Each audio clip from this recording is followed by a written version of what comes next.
രാത്രിയിൽ ദീർഘനേരം ഉറങ്ങുന്നത് പല രോഗങ്ങൾക്കും തടയാൻ കാരണമെന്ന് ശാസ്ത്രം പറയുന്നു. പക്ഷെ രാത്രി അല്പം മാത്രമേ ഉറങ്ങാവൂ എന്നാണല്ലോ ഖുർആൻ പറഞ്ഞത്. എന്തുകൊണ്ടാണ് ഇങ്ങനെ ഒരു ഡിസ്ക്രിപ്പൻസി എന്താണ് എന്ന് ചോദിക്കുന്നു. എന്താണ് ഇതൊരു വൈരുദ്ധ്യാണോ? അല്ല. ومن الليل فتهجد به نافلة لك عسى أن يبعثك ربك مقاما محمودا. റസൂലുള്ളാഹി സ്വല്ലല്ലാഹു അലൈഹി വസല്ലമ തങ്ങളോട് അല്ലാഹുവിന്റെ ഒരു ആജ്ഞയുണ്ട്. നിസ്ഫഹു അവിൻ ഫമിനൽ ലൈലി യാ അയ്യുഹൽ മുസമ്മിൽ ഖുമിൽ ലൈല ഇല്ലാ ഖലീല ഖുമിൽ ലൈല ഇല്ലാ ഖലീല നിസ്ഫഹു അവിൻഖുസ് മിൻഹു ഖലീല. രാത്രിയുടെ പകുതിയിൽ അല്പമോ എടുത്ത് അങ്ങ് നിസ്കരിക്കണം, ബാക്കി ഉറങ്ങിയാൽ മതി എന്ന് റസൂലുള്ളാഹി സ്വല്ലല്ലാഹു അലൈഹി വസല്ലം തങ്ങളോടുള്ള ആജ്ഞയാണ്. നമ്മളോടുള്ള ആജ്ഞ എന്ന് പറഞ്ഞത് എന്താ?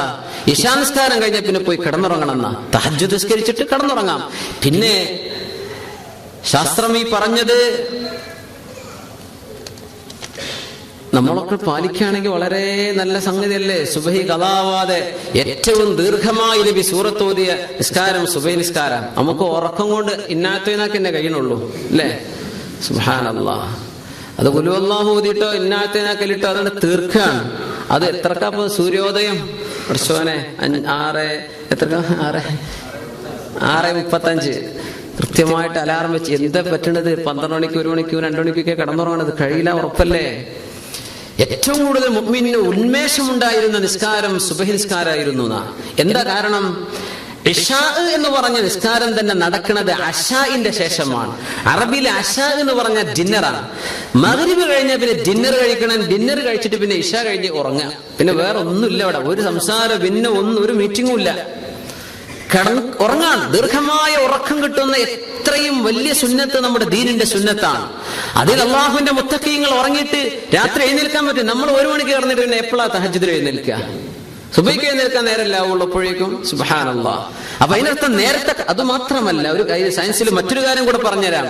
രാത്രി 12 മണിക്ക് ഉറങ്ങുന്ന 1 മണിക്കൂർ 12 മണിക്ക് ശേഷം കിട്ടുന്ന 2 മണിക്കൂറിന് തുല്യമാണ്. 12 മണിക്ക് നിസ്ഫുൽ ലൈൽ കഴിഞ്ഞാൽ പിന്നെ നമ്മുടെ ശരീരത്തിന്റെ ബയോളജിയും ഇതിന്റെ സിസ്റ്റമൊക്കെ അള്ളാഹു ഈ പ്രപഞ്ചവുമായി ബന്ധിപ്പിച്ചിട്ടുണ്ട്.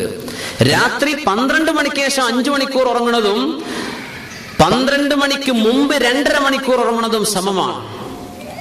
ഏറ്റവും കൂടുതൽ മനുഷ്യന് റാഹത്ത് കിട്ടുക പാതിരാ നേരത്തിന്റെ മുമ്പ് ഉറങ്ങിയാലാ. ഈ റാഹത്ത് കിട്ടണമെങ്കിൽ ഇതിന്റെ ഡബിൾ ഉറങ്ങേണ്ടി വരും പാതിരാക്ക് ശേഷം. അപ്പോ ദീൻ പറഞ്ഞത് ഇങ്ങനെ തന്നെയാണ്.